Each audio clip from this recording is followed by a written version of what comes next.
안녕하세요. 딸에게 들려주는 인문학 이야기입니다. 오늘은 플라톤의 제자이자 고대 세계의 학문을 체계적으로 정립하여 학문의 아버지라 불리는 아리스토텔레스에 대해 알아보려 합니다. 아리스토텔레스는 기원전 384년 그리스의 북동부 칼키디케 반도의 스타게이로스에서 태어났다. 그의 아버지 니코마코스는 마케도니아의 왕 아민타스 2세의 궁중의사였다. 아리스토텔레스는 17세에 아테나이로 가서 플라톤이 운영하던 학원인 아카데메이아에 입학하여 수학, 윤리학, 정치학 등을 공부하며 학생이자 교수로 무려 20여 년을 그곳에서 머물렀다. 이 시기에 그는 스승인 플라톤의 영향을 받아 윤리학과 정치학에 관한 많은 대화편을 써서 출간한 것으로 보인다. 특히 그의 대화편들은 문체가 유려하다고 키케로 등에게 칭송받았는데 아쉽게도 지금은 남아있지 않다.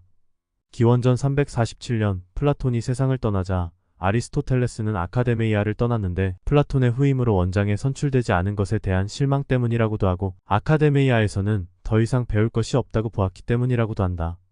아카데메이아에서 함께 학문을 닦았던 헤르케이아스가 자신을 초빙하자 아리스토텔레스는 제자 몇 명을 데리고 소아시아로 건너가 그가 다스리던 트로아스 지방의 해안 도시 아소스에 정착하여 자연과학 연구에 몰두한 것으로 보인다.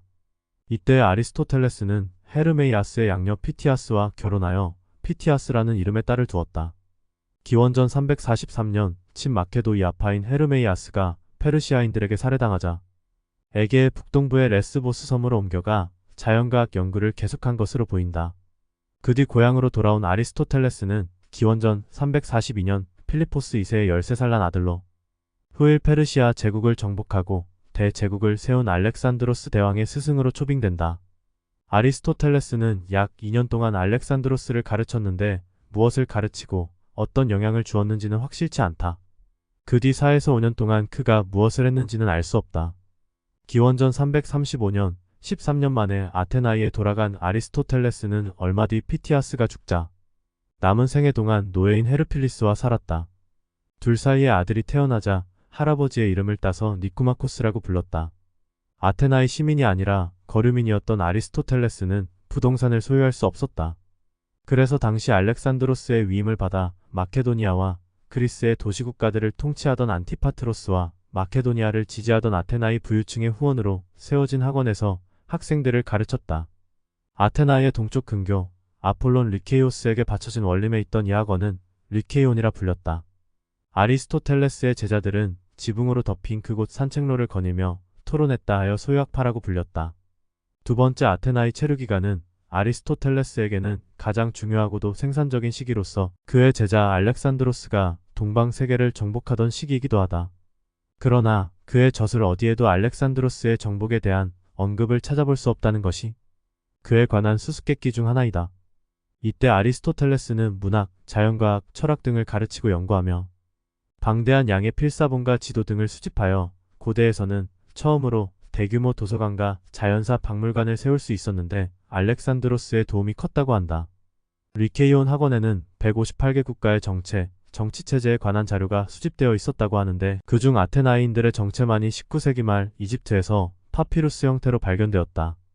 기원전 323년 알렉산드로스가 귀국 도중 세상을 떠나면서 아테나이의 반마케도니아 감정이 팽배하자 신변의 위협을 느낀 아리스토텔레스는 소크라테스를 톡살한 아테나이가 또 다시 철학자를 죽이는 죄를 짓지 않게 하기 위해 어머니의 고향인 에우보이아 섬의 칼키스시로 건너갔다. 그곳에서 위장병이 악화되어 이듬해인 기원전 322년 62세를 일기로 세상을 떠났다. 단테는 아리스토텔레스를 정의하면서 팍식한 이들의 스승이라는 표현을 사용했다.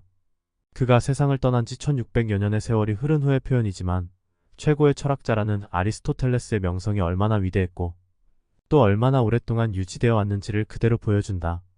그의 이러한 영향력은 중세에도 큰 위력을 발휘했고 근대와 현대 철학 역시 상당 부분을 그에게 비치고 있다고 평가할 수 있다.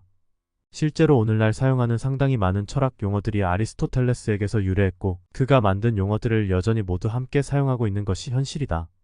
아리스토텔레스 사후의 제자들은 그의 철학을 가르치면서 소유학파의 명맥을 유지했던 것으로 보인다.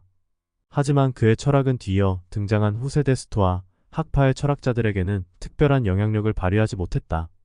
그의 철학은 기원전 1세기 안드로니코스에 의해 보급되기 시작했다. 책의 보급과 함께 아리스토텔레스의 철학은 점진적으로 아랍 세계에 깊은 영향을 끼쳤고, 이어서 아랍의 사상가들에 의해 다시 서양의 그리스도교 세계로 전달된다. 중세가 시작될 무렵에는 아리스토텔레스의 몇몇 저작들만이 보에티우스의 라틴어 번역으로 보급되었지만 12세기에 들어서면서 아랍어본에서 아리스토텔레스 전집이 번역되기 시작했고, 뒤이어 그리스어본에서도 직접 번역 작업이 이루어졌다. 과학적 사고를 담은 자연적 저술에서부터 형이상학에 이르는 그의 모든 책들은 중세 사상가들 사이에서 진정한 철학혁명을 일으켰다. 토마스 아퀴나스가 아리스토텔레스 철학을 그리스도교 신학의 공식 철학으로 인정한 것도 이러한 혁명의 결과였다고 볼 수 있다. 중세 시대에는 철학자로서 거의 신적인 위치에 이르게 된다. 형이상학자로서 아리스토텔레스는 르네상스 시대에 큰 영향력을 발휘하지 못했다. 반면에 새롭게 조명을 받으며 많은 이의 관심을 끌었던 것은 그의 시학과 수사학이었다. 이러한 전통은 바로 그 수사학으로까지 이어졌고 20세기 중반에 들어와 영국 철학자들의 본격적 연구 대상으로 떠올랐다. 아리스토텔레스의 이름은 논리학 분야에서 끊임없이 거론되었고, 아리스토텔레스의 철학세계로 되돌아가려는 다양한 시도들이 많은 현대 철학자들 사이에서, 특히 현상학자들 사이에서 이루어졌다. 아리스토텔레스의 가장 큰 업적은 그가 남긴 연구의 방대함으로 볼 수 있다. 아리스토텔레스는 존재론부터 시작해 천문학, 물리학, 생물학, 동물학 연구뿐만 아니라 정치학과 윤리학 이론을 정립하는 등 셀 수 없이 많은 철학적 업적을 남겼다. 논리학 분야에서 아리스토텔레스의 3단 논법은 여전히 현대 논리학 연구의 일부를 차지하며 고전적인 사고의 3원칙인 동일성의 원리, 무모순성의 원리, 배중률은 비판적인 입장을 취하는 이들에게도 여전히 인정하고 수용할 수밖에 없는 원리들로 남아있다. 여기에서 동일성은 다른 사물과 대립, 구분되면서 변함없이 동등하게 존재하는 개개의 성질을 말한다. 차이성과는 대립되는 용어로서 논리적이려면 필연적으로 동일성을 지향해야 한다. 무모순성의 원리는 거짓을 추론할 수 없는 이론이다.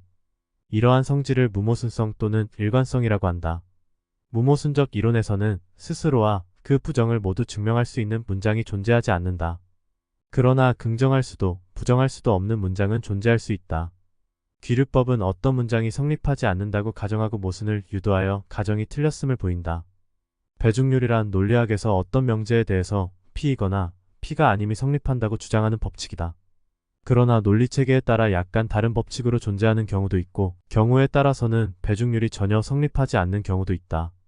플라톤주의를 비판하면서 보편적인 형식들을 초월적, 천상의 세계로부터 물리적 세계로 끌어내린 아리스토텔레스는 후세대들에게 실체에 대한 사유, 형상과 진료, 잠재력과 행위에 대한 사유뿐만 아니라 연역법과 기납법이라는 사고의 도구와 종가 속의 분류법을 유산으로 남겼다.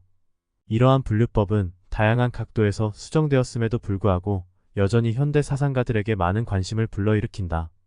서양 철학사가 플라톤의 철학에 대한 각주에 지나지 않는다고 평가한다면 르네상스에서 오늘날에 이르기까지 대부분의 철학적 사유를 인도해온 질문은 어떻게 하면 아리스토텔레스에서 벗어날 수 있을까였다고 해도 과언이 아니다. 아리스토텔레스의 저술들은 학원 외부의 일반 독자들을 위한 저술들과 학원 내부용 강의 노트들로 나뉘는데, 이 가운데 그의 생전에 출간된 전자의 저술들은 주로 대화편으로 지금은 몇몇 제목만 전해지고 있다. 지금 우리가 알고 있는 저술들은 모두 후자에 속한다. 이 저술들은 그의 생전에는 출간되지 않고 필사본만 이곳저곳을 돌아다니다가 기원전 1세기 르케이온 학원 원장이었던 로도스 출신의 안드로니코스에 의해 로마에서 출간되었다. 이 판본이 그리스어나 다른 언어로 된 현존하는 모든 아리스토텔레스 필사본의 원본이 되었다. 아리스토텔레스는 여러 분야에 관해 400여 편의 글을 썼다고 하나 지금은 50여 편 정도 남아있다. 아리스토텔레스의 주요 저서와 학문들에 대해 간단히 알아보도록 하자. 먼저 논리학과 변증법에 대해 살펴보자. 아리스토텔레스는 담론을 통해 표현되는 사유의 법칙을 연구하는 학문, 즉 논리학의 창시자이다. 우리가 논리학이라고 부르는 것은 오르가논이라는 제목으로 편집된 일련의 저서들을 통해 아리스토텔레스가 설명했던 이론들을 가리킨다. 오르가논은 도구라는 뜻을 가지고 있으며, 이는 논리학이 바로 여러 학문 분야에서 활용될 수 있는 도구라는 생각에서 비롯되었다. 이 오르가논의 첫 번째 저서 범주론에서 아리스토텔레스는 인간처럼 자체적으로 존재하는 실제와 흰색처럼 부수적으로만 존재하는 실제를 구별하면서 전자를 실체, 후자를 속성이라고 불렀다. 아리스토텔레스에 따르면 자체적으로 존재하는 실체들은 제1실체와 제2실체로 구별된다. 제1실체는 예를 들어 어떤 인간 혹은 소크라테스와 같은 개별적 주체들이며 제2실체는 이러한 개별적 주체의 수로가 되는 보편적 종, 예를 들어 인간 혹은 이러한 종이 포함되는 류, 예를 들어 동물을 말한다. 제1실체는 다른 모든 사물들이 존재하기 위한 조건, 즉 제2실체뿐만 아니라 속성이 존재하기 위한 조건이다. 제1실체는 상극이나 정도를 가지고 있지 않지만 때에 따라서는 상반되는 의미의 수로로 수식될 수 있다. 속성들 속에도 개별적인 것들, 예를 들어 어떤 흰색이 있을 수 있고 보편적인 것들, 예를 들어 흰색이라는 개념 혹은 색깔이라는 개념이 있을 수 있다. 실체들은 다름 아닌 실체라는 이름으로 불리는 지구의 범주에 속하고 속성은 또 다른 9개의 범주, 즉 양, 질, 관계, 장소, 시간, 위치, 상태, 수동, 능동이라는 범주에 속한다. 때로는 10가지로, 때로는 8가지나 6가지, 혹은 4가지로 묶여서 소개되는 이 최고의 장르들을 이른바 범주, 즉 수로의 종류라고 부른다. 명제에 관하여에서 아리스토텔레스는 언어를 형성하는 말들이 전형적인 개념들의 기호이거나 사물들의 이미지와 일치하는 심리적인 내용의 기호라고 말한다. 말들 가운데 가장 중요한 것들은 이름과 동사이며 이들의 결합이, 즉 주어 역할을 하는 이름과 수로 역할을 하는 동사가 문장 혹은 담론을 형성한다. 담론은 사물들의 특정 상황에 대한 서술, 따라서 진위 여부의 판단이 가능한 서술일 수 있으며 혹은 기도처럼 단순히 의미를 장착하는 것으로 그칠 수도 있다. 서술적인 담론은 예를 들어 소크라테스는 걷는다 라는 문장에서처럼 하나의 이름을 하나의 동사 혹은 또 다른 이름과 조합할 때 긍정문일 수 있고 소크라테스는 날지 못한다의 경우처럼 조합을 부인할 때 부정문일 수 있다. 아울러 담론은 참이거나 거짓일 수 있다. 실제로 조합되어 있는 사실들을 가리키는 말들이 조합되거나 실제로 조합될 수 없는 사실들을 가리키는 말들의 조합을 부인할 때에는 참이지만 이와 반대의 경우는 거짓이다. 동일한 주어에 대한 동일한 수로의 긍정과 부정은 동일한 순간과 동일한 상황에 적용될 때 모순을 일으킨다. 이때 긍정과 부정은 모두 참일 수 없으며 이것을 무모순성의 원리라 한다. 둘 중에 하나는 필연적으로 참이고 다른 하나는 거짓일 수밖에 없다. 이것을 배중률이라 한다. 더 나아가서 문장들은 주어가 모든 인간처럼 보편적일 때 보편성을 띠고 몇몇 인간처럼 특정한 주어가 주어질 때 특수성을 띌 수 있다. 분석론 전서에서 아리스토텔레스는 3단 논법 혹은 연역법이라는 원리에 대해 언급하면서 이 원리에 따라 전제라고 하는 두 개의 보편적 명제에서 결론이라고 하는 제3의 명제가 필연적으로 도출된다고 말한다. 예를 들어보면 만약 모든 인간이 죽는다면 그리고 모든 아테네인들이 인간이라면 모든 아테네인들은 죽을 것이다. 분석론 후서에서 아리스토텔레스는 독특한 형태의 3단 논법에 대해 즉 과학적 3단 논법 혹은 증명에 대해 설명한다. 증명은 전제가 참일 때 따라서 필연적으로 도출되는 결론이 필연적으로 참일 경우에 성립된다. 이러한 증명의 전제들이 우선적으로 주어질 때 다시 말해 또 다른 증명의 결론이 아닐 때 이들을 원리라고 부른다. 이러한 원리들은 예를 들어 산술의 수나 기하학의 크기처럼 어떤 특별한 학문의 대상을 구축하는 특별한 종류의 실제와 연관될 때 고유의 특성을 지닐 수 있다. 이러한 실제들의 고유 원리는 이들의 존재가 가지는 특성인 동시에 정의와 일치하며 여러 학문을 대상으로 할 때 공통된 원리로 적용될 수 있다. 이러한 원리를 아리스토텔레스는 공리라고 부른다. 한 논제의 증명을 성공적으로 얻어낼 수 있는 방법은 참인 전제로부터 연역을 통해 증명하고자 하는 것과 반대되는 논제의 모순을 드러낼 수 있는 즉 불합리한 면을 폭로하는 결론을 도출해내는 것이다. 이를 기류법이라고 한다. 변증론에서 아리스토텔레스는 또 다른 형태의 3단 논법, 이른바 변증적 3단 논법을 제시한다. 이러한 3단 논법이 변증적이라고 불리는 이유는 이것이 변증적 논쟁, 즉 두 대화자가 서로 상반되는 해결책이 예상되는 문제 혹은 질문을 두고 논쟁을 벌이면서 상대가 주장하는 바를 반박하기 위해 시도하는 전개 방식이기 때문이다. 이번에는 물리학과 우주론에 대해 살펴보자. 아리스토텔레스에 따르면 인간이 소유하는 첫 번째 형태의 알은 감각적인 대상의 인식을 통해 주어진다. 이러한 인식을 통해 기억이 형성되고 동일한 대상의 많은 기억들을 통해 경험이 탄생한다. 이것이 바로 무엇을 토대로 하는 알, 즉 사물이 어떤 식으로 존재하는지에 대한 알이다. 반면에 학문 혹은 철학이란 왜에 대한 알, 다시 말해 사물들이 일정한 방식으로 존재하는 이유나 원인에 대한 알을 말한다. 아리스토텔레스는 하나의 사실적인 대상에 상응하는 모든 종류의 설명을 원인으로 이해했다. 아리스토텔레스가 학문의 대상으로 삼았던 첫 번째 사물 또는 실제들의 총체는 자연이다. 여기서 자연이란 변화 속에 놓인 객체들의 총체, 다시 말하면 스스로 변화하고 바로 그런 점에서 인간이 만든 생산품, 즉 인간의 활동을 통해서만 존재하는 인위적인 실제와 구별되는 객체들의 총체를 말한다. 아리스토텔레스에게는 지상의 물체와 하늘의 별들이 모두 자연의 일부였고 무기력한 물체뿐만 아니라 살아있는 모든 생명체들, 즉 식물, 동물, 인간이 모두 자연의 일부였다. 자연을 구성하는 실체들은 모두 자체적으로 고유의 운동 원리를 지니고 있으며 스스로 움직인다는, 예를 들어 스스로 생식하고 성장하고 소멸한다는 특징을 가지고 있다. 아리스토텔레스에 따르면 자연적 실체의 원인, 즉 실체에 대한 설명에는 네 종류가 있다. 첫 번째는 진료로서의 원인, 혹은 하나의 대상을 구축하는 재료, 예를 들어 동물의 경우 살과 뼈, 조각품의 경우 동이나 대리석. 두 번째로는 형상으로서의 원인, 혹은 어떤 대상의 형성구도 내지 활동구조로서의 형태, 예를 들어 동물의 경우 신체의 다양한 기관들이 연결되고 기능하는 방식, 또는 한 단위체의 다양한 부위들이 관계하는 방식, 예를 들어 오늘날 화학 공식. 세 번째로는 동적 원인 또는 효과의 원인, 어떤 대상이든 한 대상의 변화를 이끌어내는 모든 것, 예를 들어 자식에 대한 부모의 존재, 생산품에 대한 생산자의 존재, 또는 행위에 대한 행위의 주체. 네 번째로는 목적으로서의 원인, 혹은 어떤 대상의 존재나 변화를 주도하는 목적, 예를 들어 걷기나 자기 관리의 설명, 혹은 목적으로 제시되는 건강, 또는 동물들의 교미에 대한 설명 혹은 목적으로 제시되는 번식이 있다. 물리학에서 아리스토텔레스는 자연의 원인들을 규명하고 따라서 자연에 관한 하나의 학문, 즉 물리학 연구가 가능하다는 것을 보여준다. 자연적인 실체들의 물질적인 원인은 결국 지상의 사원소인 물, 공기, 흙, 불과 일치한다. 이 원소들은 이것들이 재료가 되어 구축하는 실체의 형상에 따라 다양한 방식으로 뒤섞여 있다. 형식적인 원인이란 바로 이 원소들이 자연적 실체를 구성하는 모양으로서의 형상, 즉 원소들이 뒤섞이고 서로 관계하는 방식을 말한다. 살아있는 생명체의 경우 원인이 되는 형상은 이들의 영혼이다.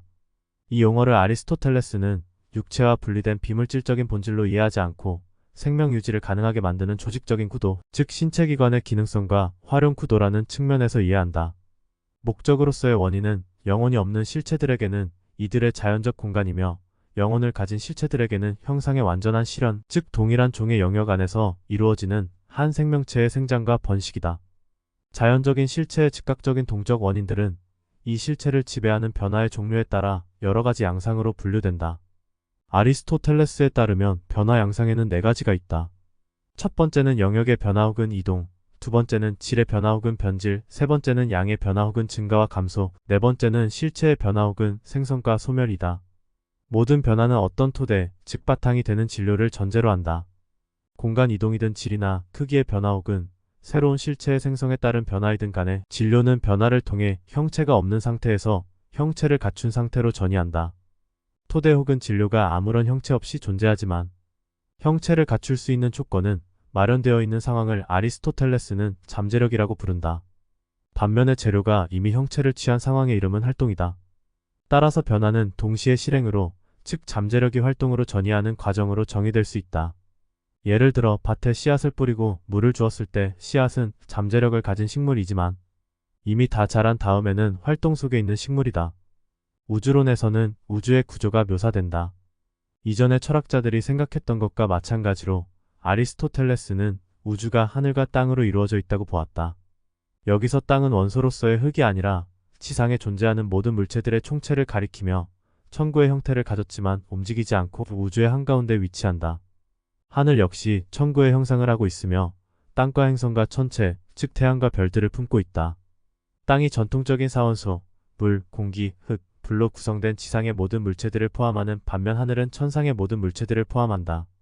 아리스토텔레스에 따르면 이 천체들은 지상의 사원소와는 전적으로 다른 에테르로 구성되며 이 에테르가 천체를 생성과 소멸이 불가능한 실체, 즉 영원한 실체로 만든다. 에테르는 하나의 진료임에 틀림없지만 특별한 부류의 진료이며 변화나 생성이나 소멸에 구속되지 않고 오로지 위치 이동의 규칙만을 따를 뿐이다. 아리스토텔레스는 천체들이 땅을 중심으로 원형 운동을 한다고 보았다. 모든 천체들이 땅을 중심으로 자전하는 하나의 천구를 따라 움직인다고 본 것이다. 자연에 대한 아리스토텔레스의 전반적인 생각은 목적론적이다. 아리스토텔레스의 목적은 자연적인 물체 안에 내재하는 무의식적인 원리의 존재를 전제로 한다. 이 원리가 다름 아닌 물리 즉 자연이다. 아리스토텔레스의 목적론은 따라서 살아있는 생명체가 영양을 섭취하고 번식하려는 성향, 그런 식으로 종의 영원한 존속을 보장받으려는 성향을 통해 실체를 드러낸다.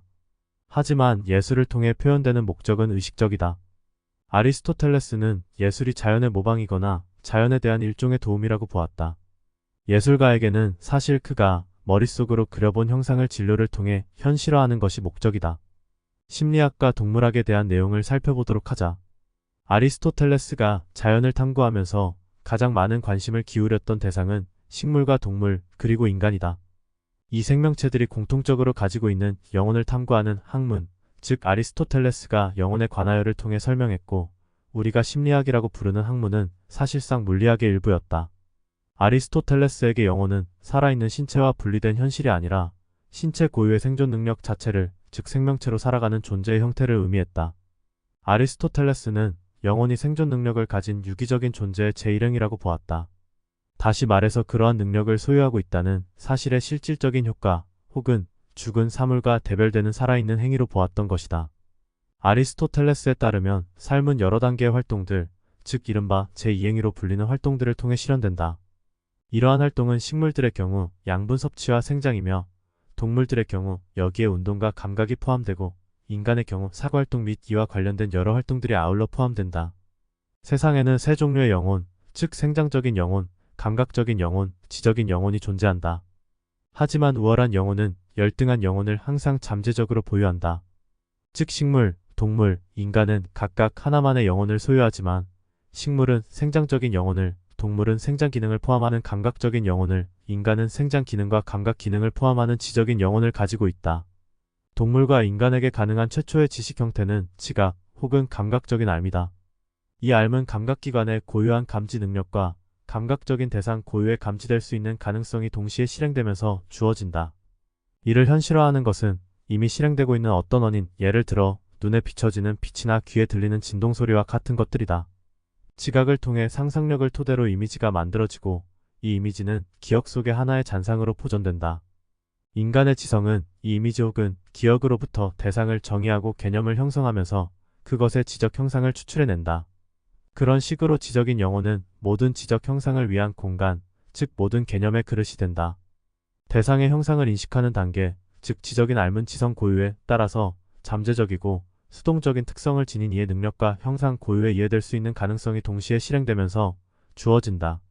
이 경우에도 이를 현실화하는 것은 이미 실행되고 있는 어떤 원인, 이른바 아리스토텔레스가 능동적 혹은 생산적 지성이라고 부르는 것이다. 이 능동적 지성은 항상 행동하기 때문에 영혼하고 인간의 영혼과 분리되어 있는 뜻이 보인다. 영혼은 무언가를 이해하고 아는 능력 외에도 욕망하는 능력, 즉 좋은 것과 선을 추구하는 욕망을 지니고 있다. 이 선은 감각적인 대상일 수도, 즉 특별할 수도 있고, 혹은 지적인 대상일 수도, 즉 보편적일 수도 있다. 어떤 선이 지성에 의해 지적 대상으로 인식될 때 이 선을 향한 욕망을 의지라고 부른다. 선을 실현하도록 인간을 인도하는 것이 바로 이 의지다. 이런 식으로 사용되는 지성은 실천이라는 차원에서 실용적 지성이라고 부른다. 실천은 생산과 혼동되어서는 안 된다. 실천은 그 자체가 목적이며 어떤 선의 실현이지만 생산은 그 자체와는 다른 대상, 즉 생산품을 목적으로 한다. 동물에 특별한 관심을 쏟았던 아리스토텔레스는 동물사를 통해 대략 500종류의 동물에 대한 해부학과 생리학적인 차원의 묘사를 시도했다. 동물의 신체 부위에 관하여에서는 여러 신체 부위의 구조를 분석하고, 동물의 생성에 관하여에서는 동물의 번식을 연구했다. 아리스토텔레스는 동물학의 창시자로 불릴 만한 충분한 자격을 가지고 있는 철학자이다. 여러 종류의 해부학과 생리학을 토대로 아리스토텔레스는 동물들을 유혈동물과 무혈동물로 분류하고 유혈동물을 다시 태생동물과 난생동물로 분류했다. 유기체로서의 동물을 구성하는 여러 부위들을 아리스토텔레스는 세포 조직처럼 동질적인 종류와 신체기관처럼 이질적인 종류로 분류한 뒤 각 기관들의 기능을 분석했다. 아리스토텔레스가 가장 많이 사용하는 설명 방식은 목적론적이라는 특징을 가지고 있다. 아리스토텔레스에 따르면 세포 조직은 기관을 구성하기 위해 존재하고, 기관은 기능을 목적으로 존재하며 기능은 삶의 영위를 위해 필요하다. 주로 비교를 통해 동물의 해부학과 생리학의 이해를 도모했던 아리스토텔레스는 서로 상이한 기관들이 상이한 종의 동물들에게서 동일한 기능을 발휘하는 경우에 주목했다. 가장 대표적인 예는 포유동물의 폐와 물고기들의 아가미가 지니는 유사성이다. 아리스토텔레스는 아울러 동물의 번식이 영혼, 즉 하나의 형상이 남성에서 여성의 피가 만들어내는 진료로 전이되는 과정을 통해 이루어진다고 보았다. 아리스토텔레스는 신체 기관들의 형성이 이른바 후성서를 바탕으로 하는 하나의 과정에 따라 아울러 형상에 의해 미리 예정된 일종의 계획에 따라 이루어진다고 보았다. 이 과정의 결말은 완전한 형체를 갖춘 개체의 형성이다. 아리스토텔레스는 18세기에 현미경이 발견된 이후에야 발견된 정자의 존재를 식별하기 위해 어떤 도구나 장치도 사용하지 않고 오로지 달걀에서 병아리가 부화하는 과정을 관찰하면서 이러한 이론을 발전시켰다. 다음으로 제일철학 혹은 형이상학에 대해 살펴보자. 형이상학이라는 말은 편집자들이 책을 펴내면서 물리학 다음에 위치한다는 점을 강조하기 위해 붙인 이름이다. 형이상학은 아리스토텔레스의 제일철학에 관한 상세한 설명으로 구성된다. 그가 제일철학이라는 이름을 부여한 이유는 이 철학이 모든 현실의 고유한 최초 원인들을 탐구하는 학문이었기 때문이다. 책의 앞부분에서 아리스토텔레스는 네 종류의 원인에 대해 이야기하며 자신의 이론과 이전 시대의 철학자들이 제시했던 원인들의 비교를 시도한다. 물질적인 원인을 발견했던 철학자 탈레스는 아리스토텔레스에 의해 최초의 원인을 탐구하는 철학의 창시자로 등극한다. 탈레스가 모든 사물의 기원이라고 보았던 물과 아낙시메네스가 주목했던 공기, 헤라클레이토스의 불과 엠페도클레스의 사원소, 물, 공기, 불, 흙, 아낙사고라스의 씨앗, 레우키포스와 데모크리토스의 원자들은 아리스토텔레스적 관점과 기준에 따르면 모두 진료이며 따라서 물질적인 원인과 일치한다. 엠페도클레스는 사랑과 호의에 주목하면서 아낙사고라스는 실체들의 결합이나 해체의 원인이 되는 지성에 주목하면서 운동의 원인을 찾아냈다. 형식으로서의 원인을 발견한 것은 수학에 주목했던 피타고라스 학파와 무엇보다도 감각적인 사물들의 원인으로 이데아를 제시했던 플라톤이었다. 하지만 아리스토텔레스 이전에 목적으로서의 원인을 분명하게 주목했던 철학자는 아무도 없었다. 의도했던 것은 아니지만 아리스토텔레스는 형이상학을 통해 사실상 최초로 철학사를 기록하는 업적을 이루어냈다. 전적으로 자신이 기술하는 철학 자체의 타당성을 증명할 목적으로 쓰였지만 이 역사는 이어서 예를 들어 소크라테스 이전 철학자들에 대한 설명처럼 후세에 등장하게 될 모든 철학사의 모형으로 채택되었다. 아리스토텔레스가 선택한 설명의 구도 역시 다시 말해서 철학의 출발점을 명시하거나 다루어야 할 철학자들을 선택하는 방법 역시 사실상 후세에 집필될 모든 철학사의 서술 구조를 결정지었다. 제1철학 내지 존재의 학문은 기본적으로 실체의 학문이며 따라서 아리스토텔레스는 철학이 항상 던져왔던 실제는 무엇인가 라는 질문이 실체란 무엇인가로 대체되어야 한다고 보았다.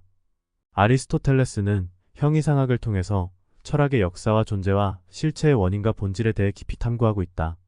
결과적으로 신들의 존재를 증명하는 제1철학은 하나의 신학적인 학문이다. 그렇다고 해서 형이상학이 신학이라는 이야기는 아니다.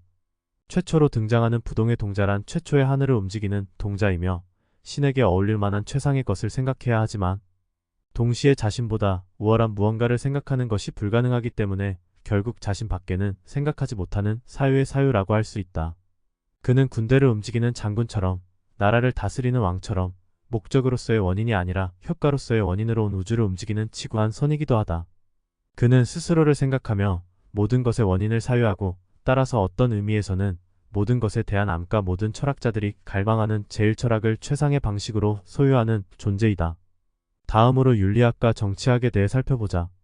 아리스토텔레스는 물리학과 제1철학이 수학처럼 순수한 삶을 목적으로 하는 이론적인 학문으로 존재하지만 실천 혹은 선과 선한 행동을 목적으로 하는 실용적인 학문도 필요하다고 보았다.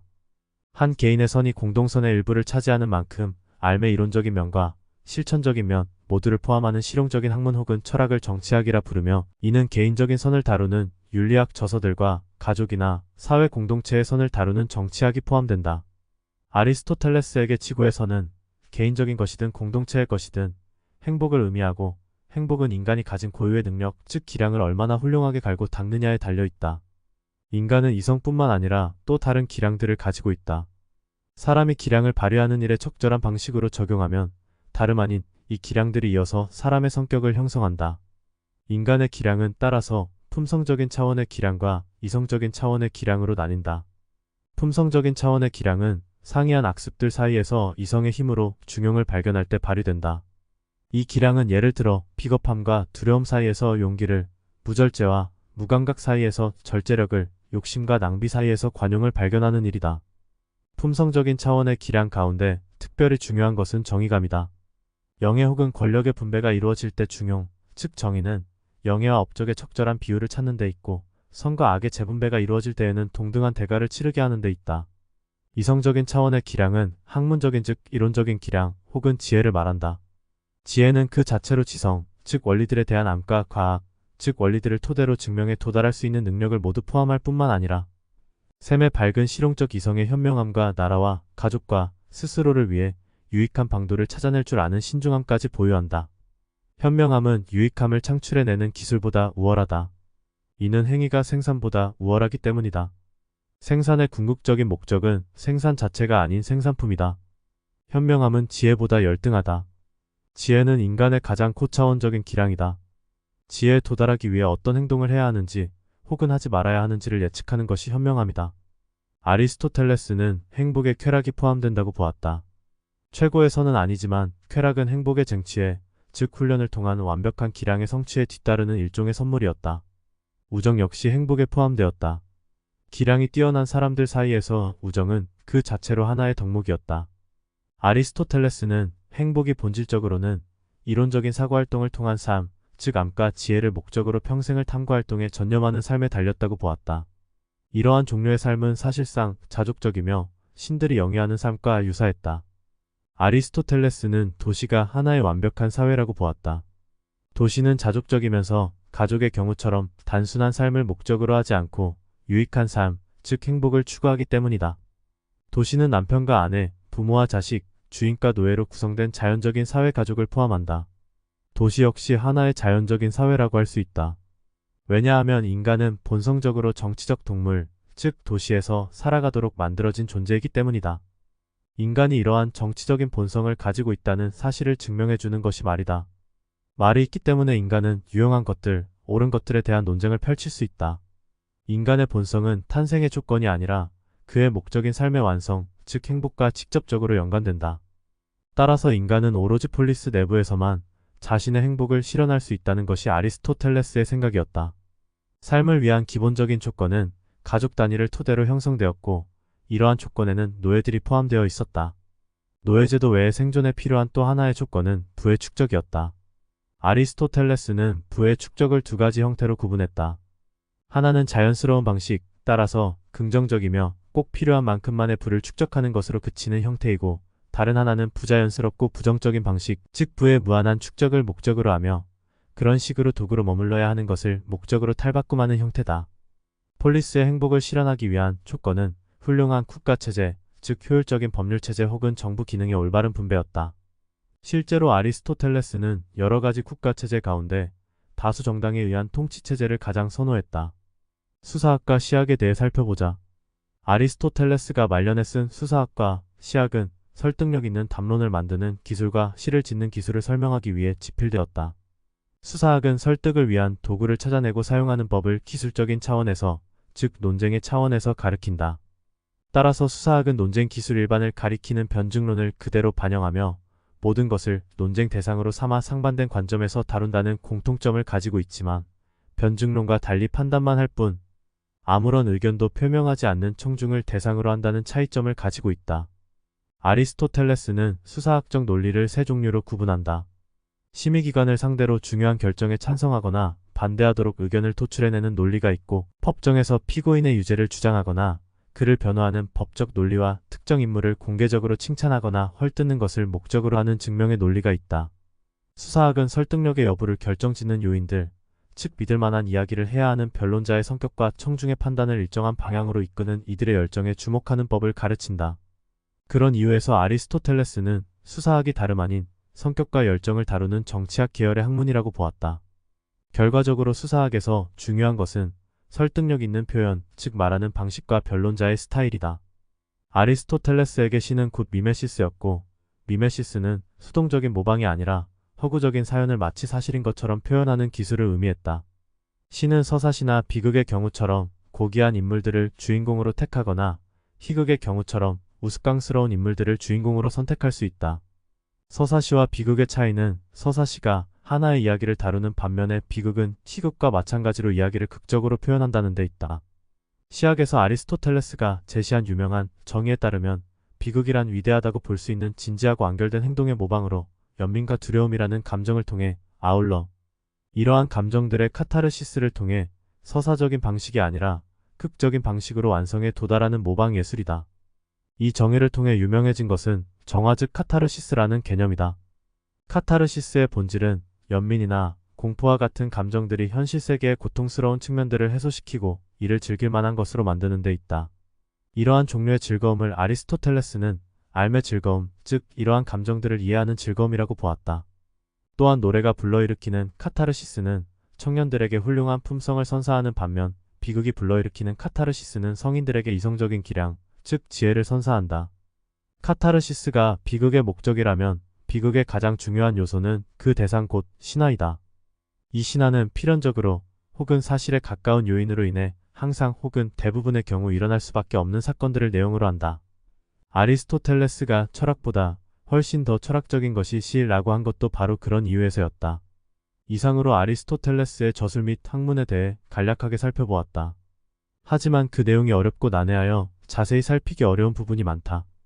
분야별로 제대로 공부해야만 할 정도이지만 오늘은 이런 것이 있다 정도로 간략하게 살펴본 것이다. 실제로 아리스토텔레스의 저술들은 서양 철학사에 큰 영향을 미쳤지만 가장 난해한 철학서에 속한다. 그것은 무엇보다도 그의 저술들이 학원 내부용 강의 노트 형식으로 쓰여 그렇지 않아도 이해하기 어려운 데다가 아리스토텔레스 사후 다시 편집되어 출간되는 과정에서 다른 저술에서 이미 논의된 것은 생략하는 등 손질을 하면서 논리의 비약이 생겼기 때문일 것이다. 아무튼 서양 철학사에서 가장 큰 촉적을 남긴 위대한 철학자에 대해 살펴보았다. 다음번에는 그의 저서 한 편 정도를 자세히 살펴보는 시간을 가질 수 있기를 바라며 오늘은 이만 마치도록 하자. 들어주셔서 감사합니다.